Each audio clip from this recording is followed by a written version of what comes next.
All right. So yeah, so welcome to the first Zoom call, the second week. I like to have these calls to sort of have an informal conversation about course material, discuss where we're at with it, how we're thinking about it, hopefully talk a little bit about what we're getting out of it and then what we're struggling with, right? So that we can try to work through that. And then I really try to make the conversation come back to current events in some way so that we can get a little bit of a sense of um, what our ultimate goal is. Because what tends to happen in a class like this is two things, to be frank. One is students who don't have a background in this kind of stuff, it takes them a little while to wrap their heads around what it is we're actually doing, right? Because the academic study of international relations is really quite different than how most people think about and talk about global politics, right? So this call is to help us sort of work through that and figure out what that means. The second thing that these conversations try to do is create a little sense of community, right? So when I did my graduate work, I did it the old-fashioned way. I was given 300 pages of reading. I showed up to a room. I sat in that room for about 3 hours and had a conversation about the material with other grad students and my professor. Then that conversation tended to move to the pub, and then the conversation would continue. And it was sort of rinse, repeat, talk ad infinitum, right? And that creates a really good sense of community, which is really sort of lacking in an online class, which is something I think, Valerie, you were alluding to, right? And the idea here is we can spend a little bit of time every week sort of talking, discussing. You can ask me questions, but I really mean it to be that kind of space, right? Usually we run for about an hour. I'm not going to pull teeth. If we're here for half an hour or something and the conversation peters out, we'll cut it. But if it goes well, they tend to go well toward the end of the term. I'm more than happy to let it keep going. All right. So the three rules, there are only three rules. No such thing as a dumb question. We are here to work through the material, so it's not about sharing our fully formed views of it. And we just treat each other with respect. That's all. I shouldn't have to say that with grad students. I know I don't, but that's rather than there. Okay. So, I mean, what I think might help us get started is we'll sort of go around the horn here, and I'll pick you how you're orientated on my screen to avoid that confusion. And just give us a quick sense of like what you sort of got out of last week, what you might be still struggling to figure out, or anything of value that you saw, like something that you learned that you're now seeing is really helpful for understanding this larger context. So Luis, you're on my immediate left, so we're going to start with you. Yes. So the idea behind last week's the international order. So to me, that was just off the top of my head. I said an order global wide within the international community, and that was pretty much the extent of that. But then you start to I started to realize as I got into the reading that the international order was based on ideas that states had, that they shared a common goal. Not all goals are shared, but it's a common goal to have an order within the way that trade, economics, politics, and even military strategy is performed, so as to keep I guess, and I pull a little bit from this week's readings, that equilibrium in the international area, so as to avoid war. And you brought up a good point with your screencast, and you said nuclear war, right? Russia's had nuclear, and after you said that, I started looking online, and you are correct. Russia's had nuclear weaponry for over 30 years, and why not then, and why now? Yeah, I think that with the whole international order has everything to do with alliances and the movements and behaviors of states. You have NATO, you have Finland, you have Sweden, who have moved towards a larger alliance. And then piggybacking off of this week's readings is that balancing or bandwagoning. And so these two states have decided at one point or another, they said, Russia might not be a threat now, but what if they become a threat later? And so they moved along and joined NATO so as to prevent and avoid that possibility of a war. We talk about, and then that just adds on to that international order. There is order within that area, that region, so as to kind of deter that detente politics, where it's we maintain them far away and we cut their resources so that they don't become, or you would assume that state would not become powerful enough to enact an aggressive action. With doing the readings, it does state that while that is the intent, there is always a possibility that state or within that region could still create power internally through its economy and through its military might, and then without the need of an international alliance, they can solely show that they can move forward. And you see that with Russia today. Russia, without really the need of an alliance, although they have an alliance through economic trade, they decided that they were going to move on. Why nuclear war, we said? Doing the readings this week, I read something very interesting. It's pre-nuclear war era. It was states would argue and have a dissent, and they would have discourse amongst each other. They would get to a stalemate. And the idea was that the stalemate would be taken care of on the battlefield. Now, with nuclear war, or nuclear capabilities, it's more like you're playing at the level field and you're not really threatening because everybody else has it. So that's what I gathered from last week and even into this week. Yeah, and I think that's good, right? Because that gets at what I was trying to articulate, right, with the screencast and some of the announcements, which is like the core thing that we're trying to figure out is what is it that orders state behavior loosely, and not order in the sense that you did. I thought that was a really good exercise, right? And like, well, order to me means this word, and then sort of working through whether or not that lines up with the concept. I thought that was a really useful sort of way to go about it, right? And what we're going to do is each of the theories that we cover for at least the first 2/3 of the class are different arguments as to what does that, right? Like for realists, the people we're doing this week, it's military power, the balance of it, right? And that puts constraints on states, right? In particular ways. And you're right to point out that nuclear weapons put constraints on states in very specific kinds of ways, right? The argument is that it actually has cut the escalatory ladder off at a certain point, right? Where it didn't before, right? The idea of an all-out war between nation states now seems unlikely for that reason, right? And I think that's really good. And you're right that, and I think it's right to point out that what that might mean for how we should understand the sort of likely outcomes of particular actions, like why Russia's doing what it's doing. Valerie, what about you? What did you sort of gravitate to and think hard about or find value in over the last week and a half? And I say half a week because you're probably partway through reading for this week.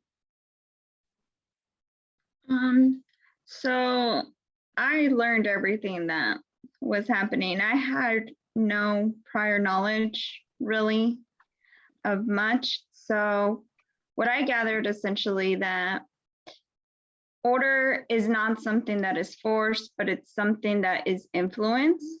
And I think like that sentence in itself was very big moving forward to understanding why other people are changing their minds regarding NATO or anything. It's because although NATO is like a set of rules for everybody, so then if you become a part of NATO, the NATO will protect you from those people who cannot be influenced to follow the order. Yeah. So I think that's how I understood that why people are changing their minds. because essentially you can't stop somebody from going and starting a war. Yeah. So how do you protect yourself? You just have to become allies with people who can do something about it. And I think NATO opens that door to help you and protect you. And I'd have to read the rest. I mean, that's really great. And I think that's good because you and Luis, I think, are coming to this material fresh, right? And I will, just to make everybody hopefully feel more comfortable, so is everybody else. That's why the course is in the curriculum, right? When you go on to take classes in like arms control, regional security issues, to understand how we in international relations think about those things, you need to understand these basic concepts, right? So it's okay to muddle through. But both of you have your fingers on two very important concepts, right? One was, Luis, you really got at, I think, the concept of anarchy, right? Anarchy simply means non-hierarchical, right? There is no authority structure. There is no one to obey, right?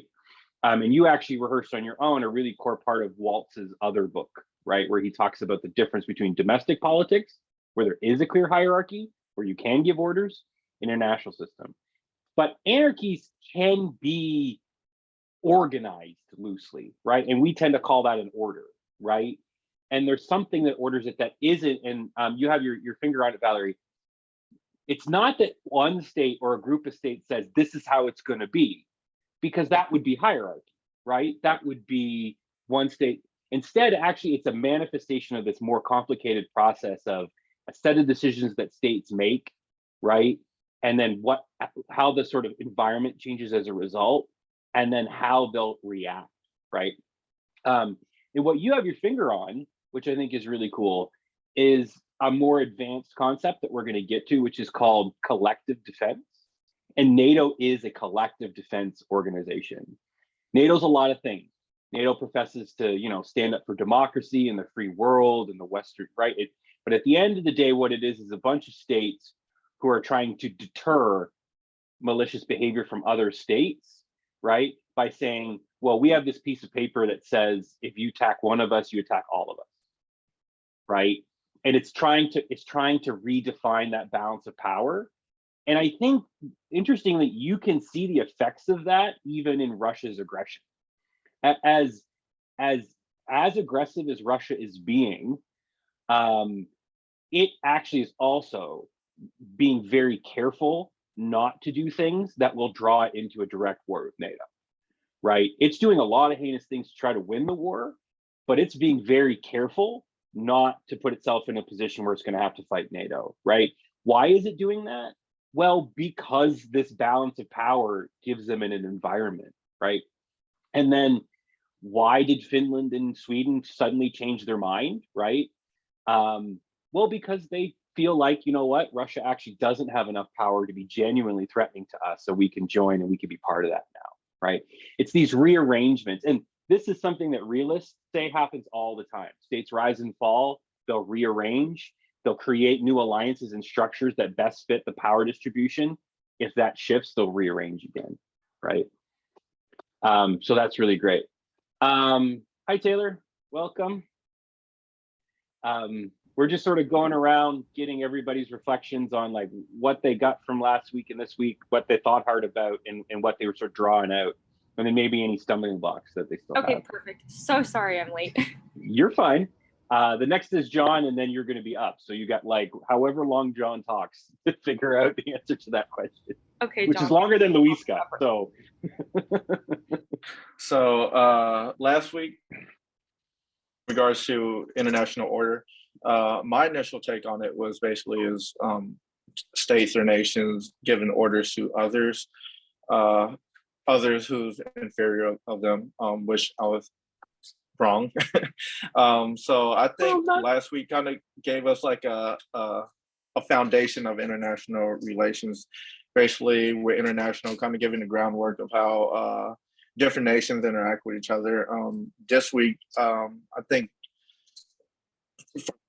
it provided more more of an outlook, and especially tying it into the conflict with Russia and Ukraine right now. Yeah. The biggest thing for me that I kind of focus on was the balance of power, and bandwagoning, and yeah, Buck I passing. forgot the other one.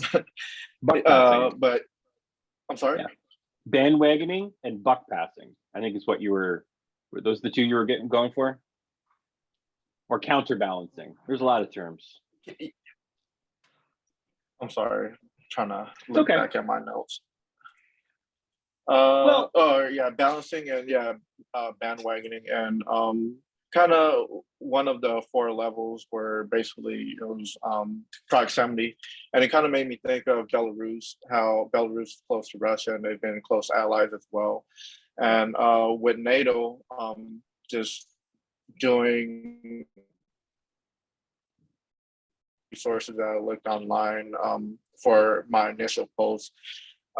Just different stuff I learned about NATO that I didn't know before, such as the defense part. I thought it was just, it wasn't just defense, or that wasn't its main priority in regards to armed conflict. And just with the conflict now with Russia and Ukraine, how NATO has been assessing, but NATO has not sent forces in due to Ukraine not being part of NATO can enact Article 5. And also, what I thought was kind of ironic was that Russia did not want Ukraine to be part of NATO. However, Sweden and Finland, or was it Sweden and Finland? Sweden and Finland, yeah. Yes, I believe so. They joined. Yes, they joined NATO. So you don't want a country to join, but it costs two nations to join. And also with that as well, just how when Soviet fell, so many allies that were part of Soviet became part of NATO. So I think in the back of Russia's mind and Vladimir Putin is like, it's a grudge where it's like, hey, you got my people on your side now. And so there's a lot of great stuff in there, right? So the first one is like NATO, right? Like NATO exists because at the end of World War II, it was not very clear that the Western countries in Europe and the United States could win a war against the Soviet Union on their own. Like we have to remember that historically, right? Because it's so different. But like at that point in time, now there's a lot of really cool research that suggests that that wasn't necessarily the case. Like the Soviets did things like they would bring in Western journalists and put them on the big dais for the May Day parade, and they would fly strategic bombers around them, but they would just do a big loop.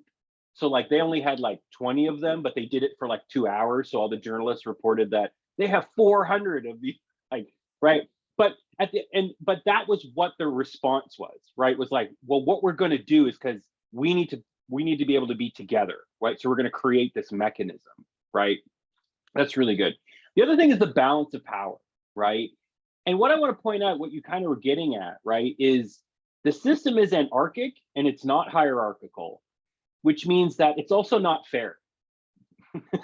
Like that's just the long and the short of it. For lack of a better term, the big dogs get to set the rules, right? And it's there's a famous book by an IR theorist called the international system organized hypocrisy, right? Where it's organized, you can get things done, right? But it's hypocritical because the more powerful states always get more. They carve out exemptions for themselves, right? They get to sort of define these things, and there's a trade-off that happens. So that's bandwagoning, right? Where more or less that's what Western Europe did to the United States. They bandwagoned. They said, "We'll join NATO. We'll contribute to it. We'll follow the rules that you set down for us.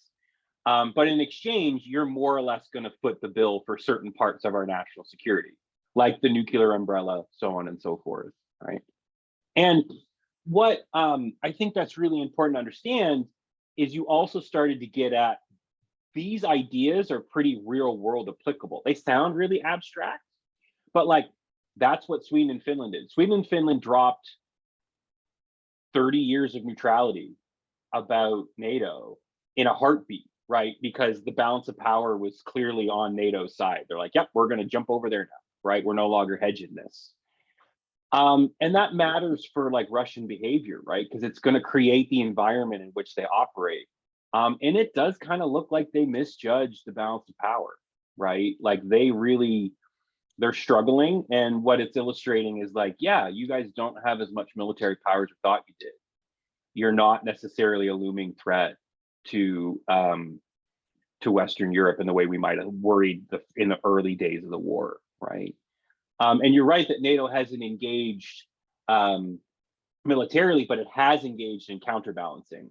So we took the NATO Rapid Reaction Force from like 50,000 people to 250,000 troops in Europe, right, on standby, which is bigger than the invasion force that Russia put in place to invade Ukraine, right? That's statecraft, right? That's how, if you're sort of a realist, if you buy that argument, you say that's the environment I live in. This is the balance of power. That's how I deter Russia, right? I can do that. That's not going to be aggressive. They're not going to counterattack because I just learned that the balance of power is this way. That's me deterring, right? And that's really great. So there's a lot of great things happening in there, right? All right, Taylor, what about you? What have you been sort of chewing on? Like what, and it's an open-ended question. Like I said, you missed the spiel, there's a spiel, but it's just informal, it's just a conversation, it's just talking a little bit about the class and where we're at. And so Yeah, no need to, yeah. So honestly, I put this in my post. I don't remember if it was this class or 501. I don't remember. I'm getting the classes confused because you're the professor for both classes. So am I. Yeah, okay, great. Glad we're on the same page. But I had mentioned in one of my posts, whatever class it was that I've never been super involved in international order or like anything going on like really outside of my own bubble. And so this entire degree that I'm getting is really putting me kind of outside of my comfort shell. But I like mentioned that, I just always kind of look at the positive things and I want to see the good of things. And I said that like I stay in my own meditation bubble or something like that. And so it's been really interesting not really trying to, but kind of looking at like what's going on everywhere, especially with, the Ukraine-Russia thing right now. Sorry, my cat is literally chewing on my fingers right now. But I've just always looked at like the international order as like it's almost impossible is kind of what I think of it and I see, because we have so many different countries that do things so differently. And then when you break it down even smaller, we have states that do things differently and cities. And I just feel like unless we got together as the entire world and was like, hey, we're going to do X, Y, and Z. This is how we're all going to run our countries. We're going to do this. Mm-hmm. It's never going to be something that we're all going to agree on because we all have different traditions. Our countries are literally ran almost completely different and have different ideologies. Mm-hmm. And so for me, that's just one of those things that I think it's hard, because if we want international order, we're then stepping on somebody else's toes to say, hey, you need to do things like us. And just like, if another country came to us and was like, hey, the only way this is going to work is if you do things like us, then that's, I feel like half of our country would be like, oh, you're infringing on my rights and all these things. And, that's kind of what the bigger countries, like you were saying, like the mm-hmm. bigger countries are the ones that win. They're the ones that say how things go. And like, I just feel like it's impossible for everyone to get on the same boat. Well, it's never going to be very thick, right? Like I use the word thick. Right. And I think that's a good point, because it's a core analytical starting point, right? This is not sociology, right? Where we start and we identify a group like Americans or whatever, who have like a really thick set of social relationships, right? Like huge amounts of shared understandings of like how things work and how things function. And most of you, I think, so most of the rooms in the military, I think all of us have traveled, right?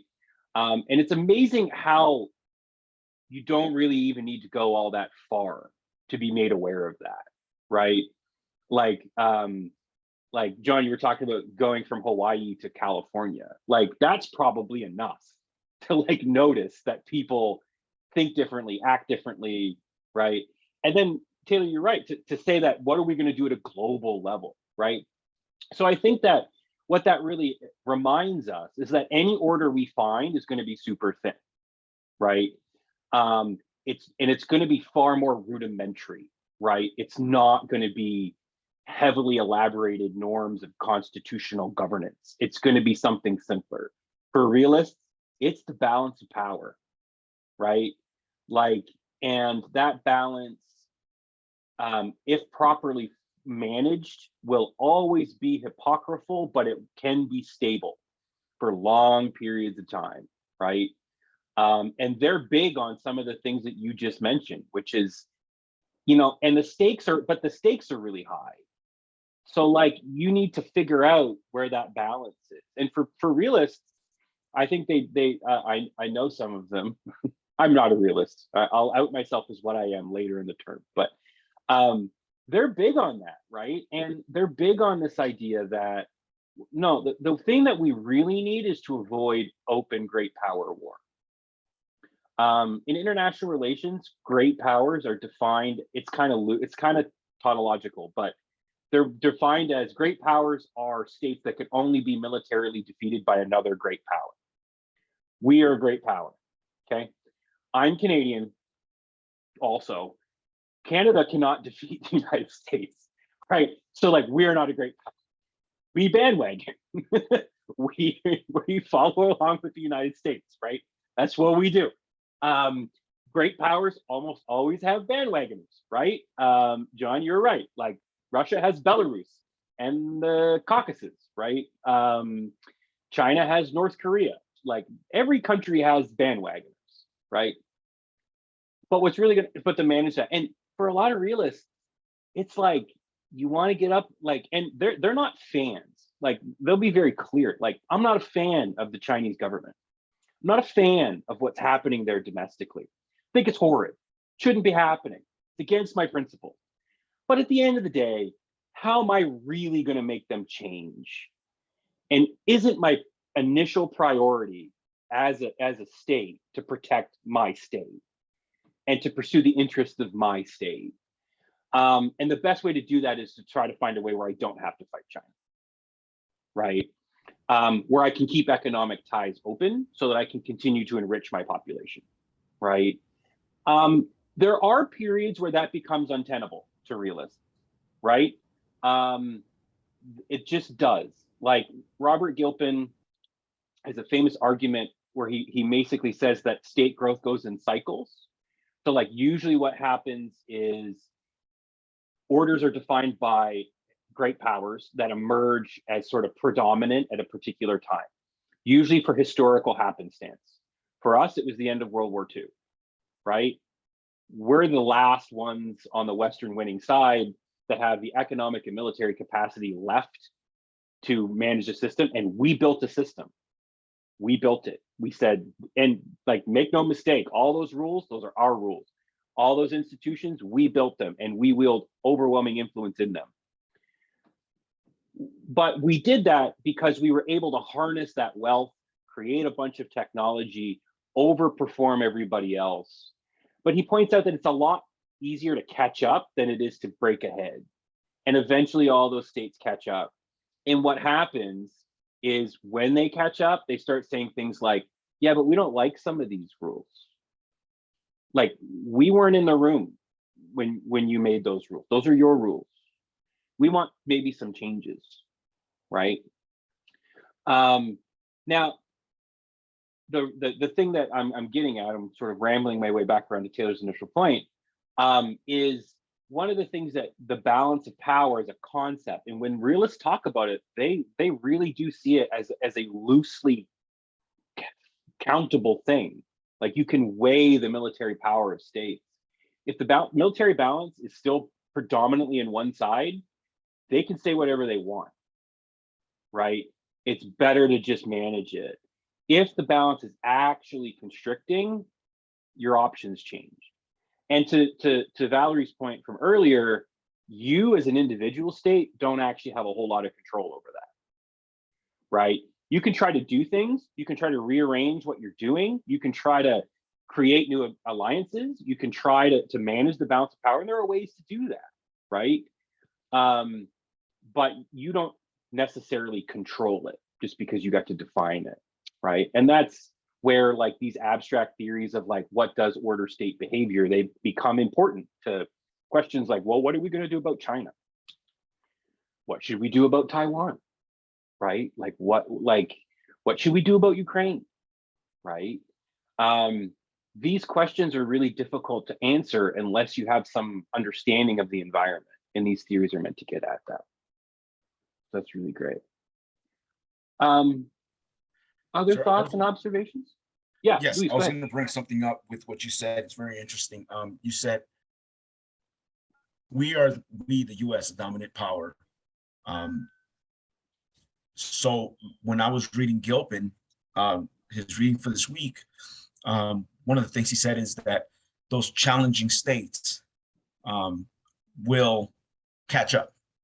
Yep. Right. They will, by catch just the up. law of nature. And so Yeah. they don't become challengers anymore. Now, with that cycle, he said that Gilpin talked about, that you were talking about, eventually that, for as Gilpin spoke about, that dominant nation or dominant state would eventually fail to a certain extent. And how I see it now is that states like China, for instance, they are growing exponentially in the economic sector. They're also, then you also have the example of Russia. Russia is trying to, so China and Russia are, what they're trying to really do, in my opinion, is that they're wanting to change the system. Yeah.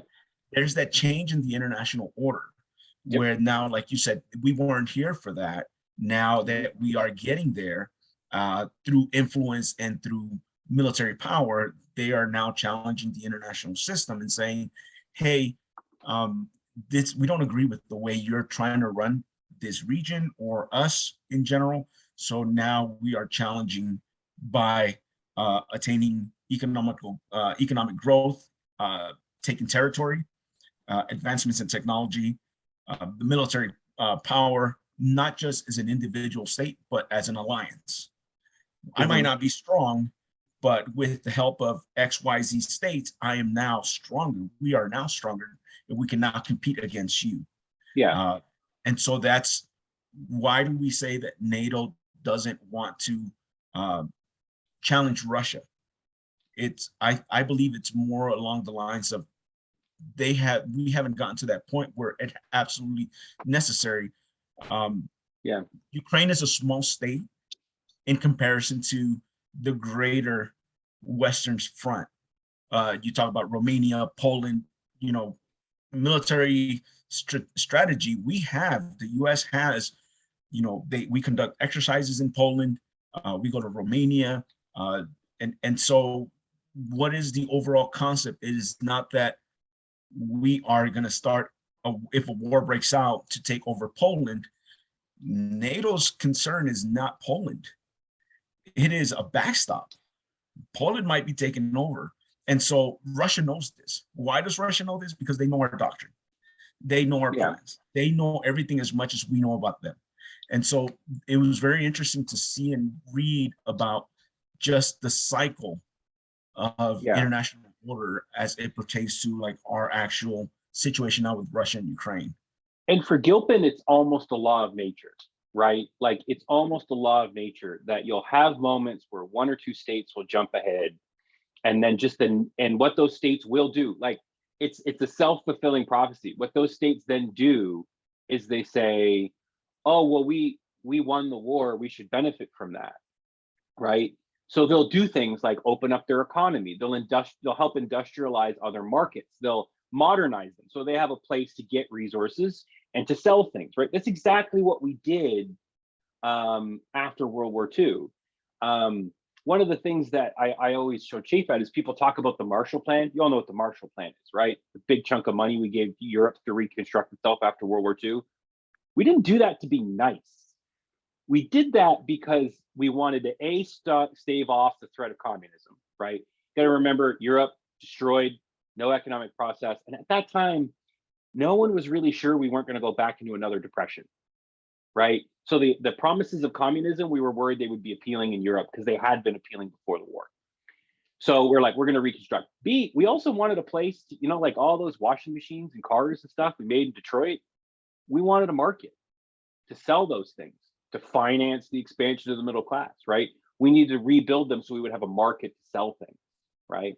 That's the kind of thing great powers do.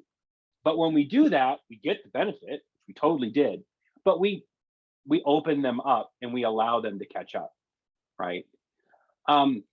It's also important to note two other things about some of the stuff that you mentioned. One is that the decline is not absolute, it tends to be relative. And what I mean by that is the hegemony doesn't actually have to get worse off. Like it can continue to grow, it can continue to be wealthy. It's just that it's the gap will narrow, right? And ironically, what that tends to mean for people like Gilpin is that receding powers, the ones who are losing power, are the ones who start wars, right? Growing powers, it's always in their interest to kick the ball down the road as far as they can, right? To try to make that gap as small as possible before they do it. Whereas for great power, like existing great powers, it's the opposite. We want to do it now while we still have the preponderance, right? And I think there's a way to read Russia's behavior that way, right? Russia is like a receding power and has been for 100 years. These kinds of wars fit that archetype, right? Yeah, and I think that that's how that can sort of help us understand these things really well, right? And in things like NATO, I mean, yeah, I mean, at the end of the day, what realists will say is that agreements like NATO are only as good as the underlying balance of power. If the underlying balance of power favors them, they'll work. As soon as it doesn't, they'll dissolve, right? And ironically, it actually looks like it's working, right? Like, I think one of the fundamental things, I think that Putin individually, and this is where the environment sort of matters, right? It looked to me, and you can all chime in if you have a different argument, but it looked to me like he thought he had an American president who was sidetracked at home. There had been 5 years of talk of how NATO was useless. And that wasn't just Trump. Angela Merkel said that Germany was going to have to find a way to protect itself. Emmanuel Macron called NATO brain dead. Like, this did not look like an organization that worked anymore, right? And he maybe thought he could get away with it, but like, actually, what's really fascinating is the balance of power snapped everybody back, right? Everybody snapped back, and NATO is more or less talking with one voice. I mean, for IR people like me, if you had a year ago told me anything was going to happen to make NATO relevant and to make Europe act like a great power, like with one voice, I'd have told you were nuts. The European Union will screw it up like they screw everything else up. they won't do that, but like, that's what they're doing, right? And that seems sort of weird from like a day-by-day policy, like news cycle kind of deal. But like, if you understand the underlying balance of power and you're a realist, that makes perfect sense, right? Like, of course they would snap back to that if they saw a threat. And ironically, I mean, Russia is not ironically, but Russia's losing because of that, right? Russia's not getting what it wanted. John, as you said earlier, I mean, like more or less bringing into existence the world that they were worried would come into existence. Right. And all the way back to Valerie's point from earlier, I mean, that's Waltz, right? Like, the system will punish you if you're not attentive. Like, if you run around acting like a great power, or like you have a lot of power and you don't, states won't bandwagon with you, they'll counterbalance you. Right. And that's what's happening. Right. No one's hedging their bets in Europe over Russia. Right. That's some good stuff. How about Valerie, John, either of you, did you want to follow up with anything? How you said, basically the receding power doesn't really mean that, I think, yeah, what came to mind was Japan in Asia. I feel like Japan's receding and China's going up. I feel like Japan's economy is still great. It's not declining. However, with China and how they're trying to establish more of a footprint all over the world with their Belt and Road Initiative. I think they're just kind of blowing Japan out the water with the hegemony, and also with them trying to take over the South China Sea. So that's what came to mind, and also with this week assignments and readings in regards to balance of power, it made me think of China and Taiwan. And the whole world's watching the incident with Ukraine and Russia, and everyone's. I feel like every nation's kind of nitpicking stuff that Russia did and how Russia is seen as a superpower. However, if you look at it, they haven't been in war in forever. So I feel like although they conduct joint exercises with China and other nations, I feel like they never actually been in armed conflict in decades, where we kind of seen that, are they all bark, no bite? And with stuff that's being, or with the world seeing what's going on with Russia and Ukraine, I don't know if, China's, like, all right, how could we learn from this? And if we did want to invade Taiwan, what are the lessons learned that we could do or we should not do? So that's kind of just what came to mind with me, and just a lot more about China with how they're a superpower as well. And although they are friends with, or friends and allies with Russia, they're kind of not. So everyone has their own agenda, and China, I know their agenda is basically like China's number one. But, yeah, I think that's really good, right? Now, historically, what tended to happen, and Gilpin means his book is like a warning. What the great power tends to do is it gets very used to getting its own way. So its sense of like what it wants to manage grows. And it gets away with that for a long time. And it gets used to that, right? This sounds familiar, right? We stared down the Soviet Union. Then it was like, well, now we're gonna look after ethnic conflict in the Balkans. We're gonna do this, we're gonna invade there, we're gonna, like, the remit of what we try to control, right? And at the same time, that relative power declines. And then what great powers tended to do in the past is they don't retrench, right? Which is Gilpin's argument. What you do then is you retrench. You give up some of those so that you can focus your resources where they need to be to keep the balance. As heinous as the actual conduct of the withdrawal from Afghanistan was, that's kind of exactly what he says a great power like us needs to do in this environment. Like, look, you have other large or great powers that are starting to saber rattle a little bit. In order to prevent that war, you need to be able to focus your resources there. And you can't do that if you've got half of your military deployed to Afghanistan and another quarter recovering and another quarter training to go there, because they can't train to fight China at the same time, right?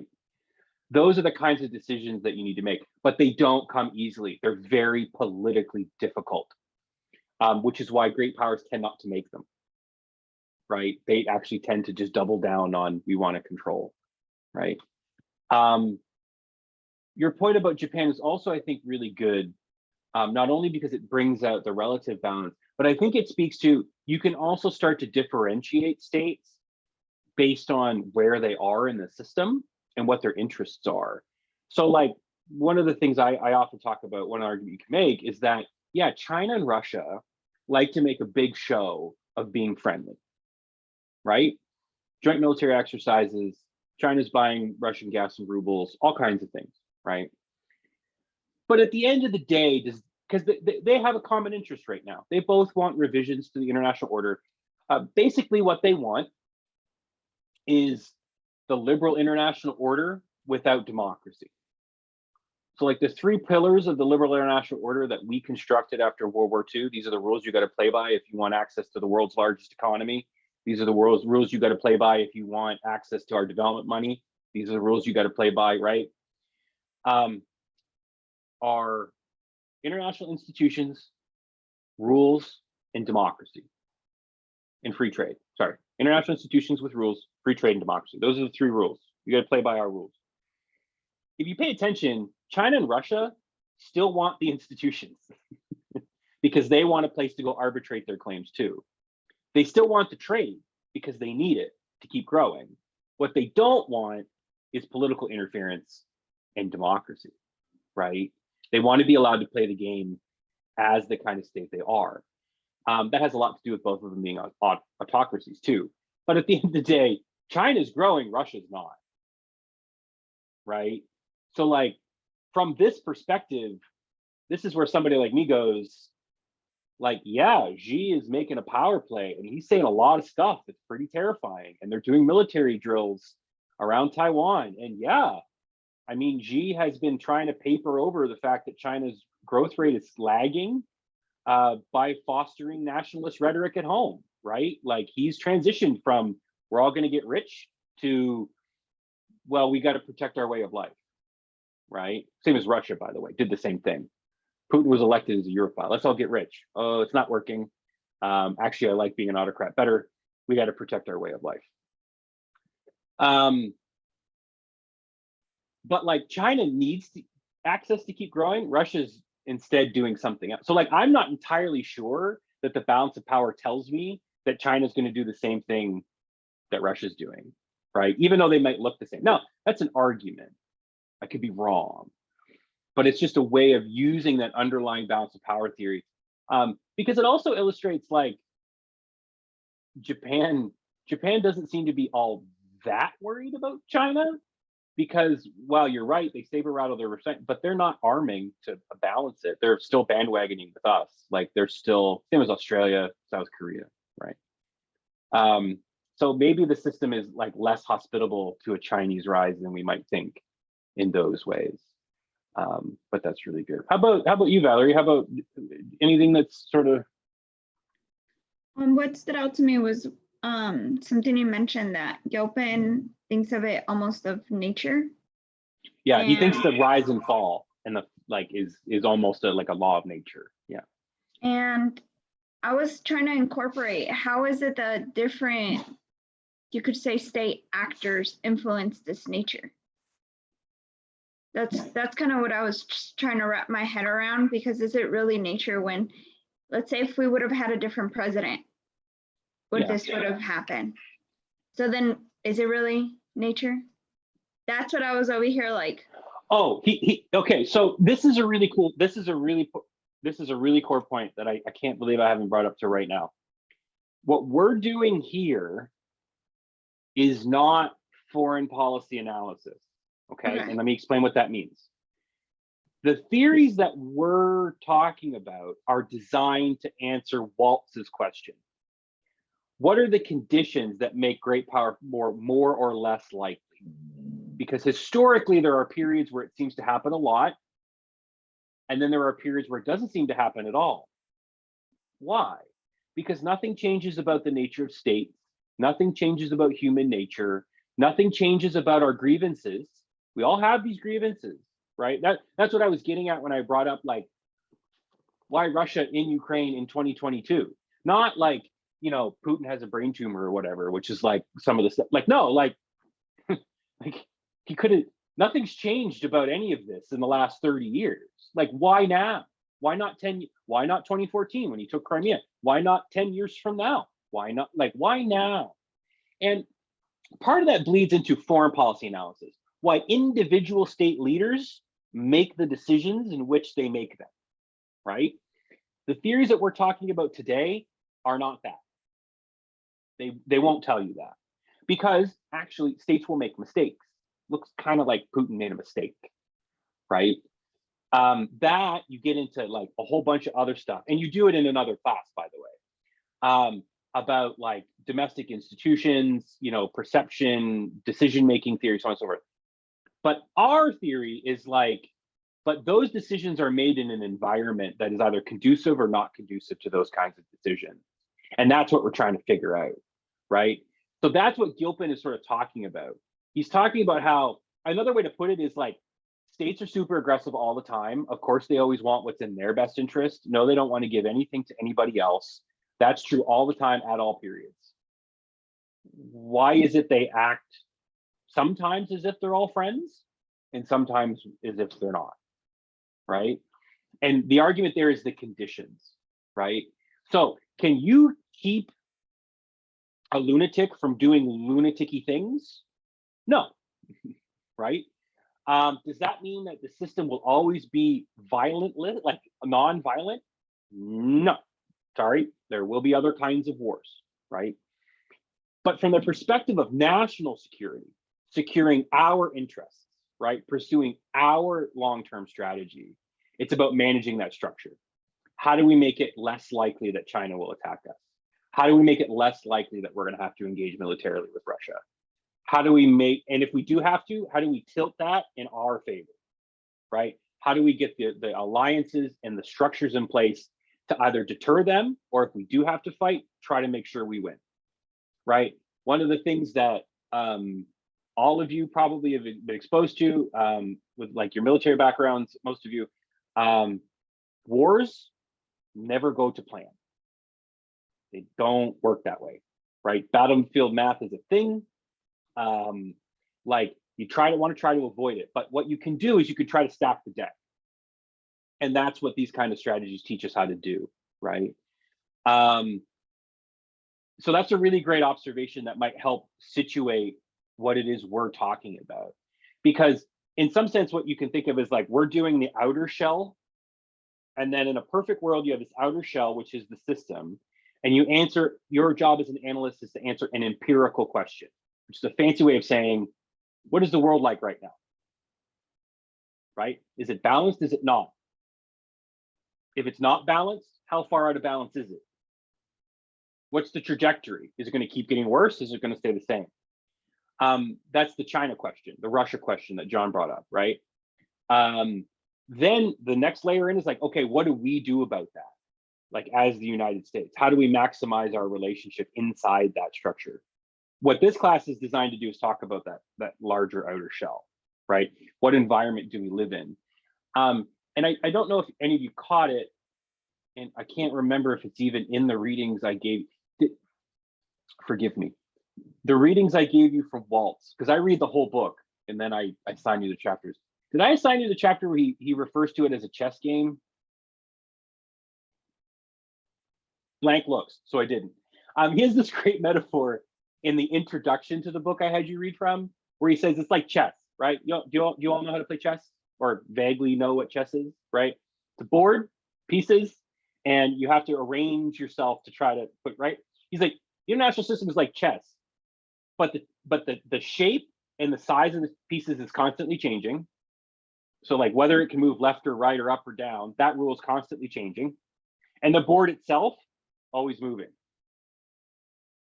So at the end of the day, what our job is as theorists is to figure out, well, what does the game look like right now? Right? That's the empirical question that these theories will try to help you understand, right? What does the game look like? Then you can come down and say, okay, so how are we going to win the game? Right? Like, how do we understand the moves of the other side? What moves should we use? Does that, did I make that figure? Yeah. That's the biggest thing that everybody struggles with in this class is like, what is it? And it's like, that's what we're trying to figure out, right? And then we fill out the inside of that circle over the course of the degree, right? We fill it out as we move through, and you can add more and more things to it. But right now, that's what we're doing.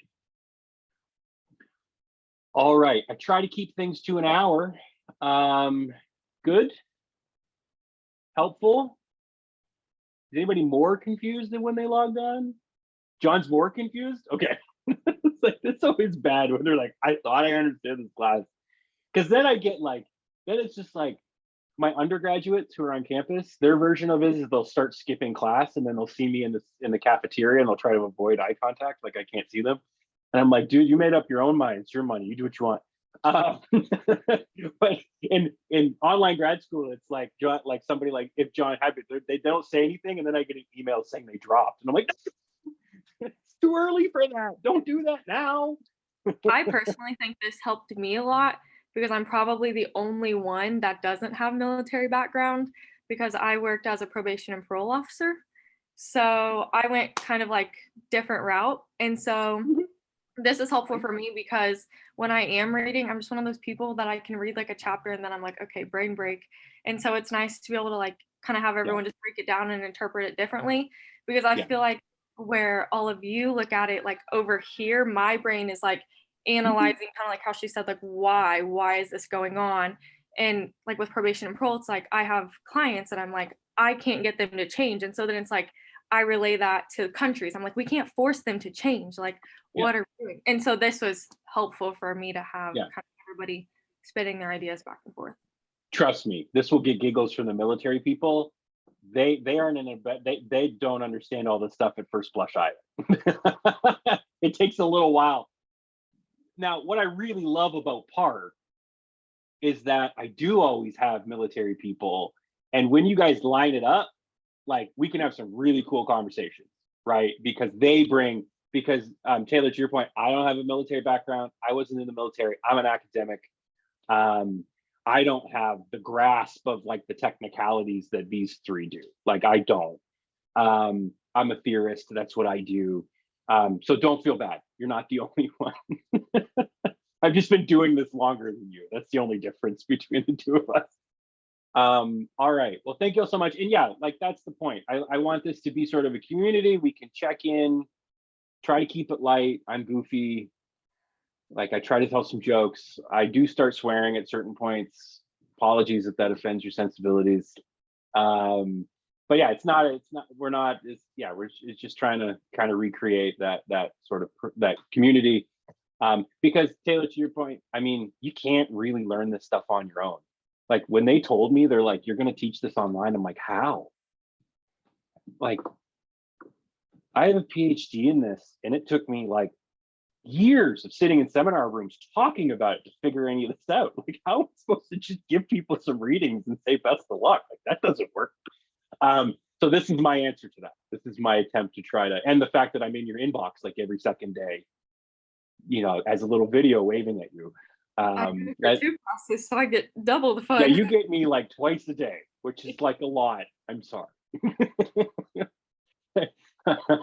So, all right, I'm gonna hit the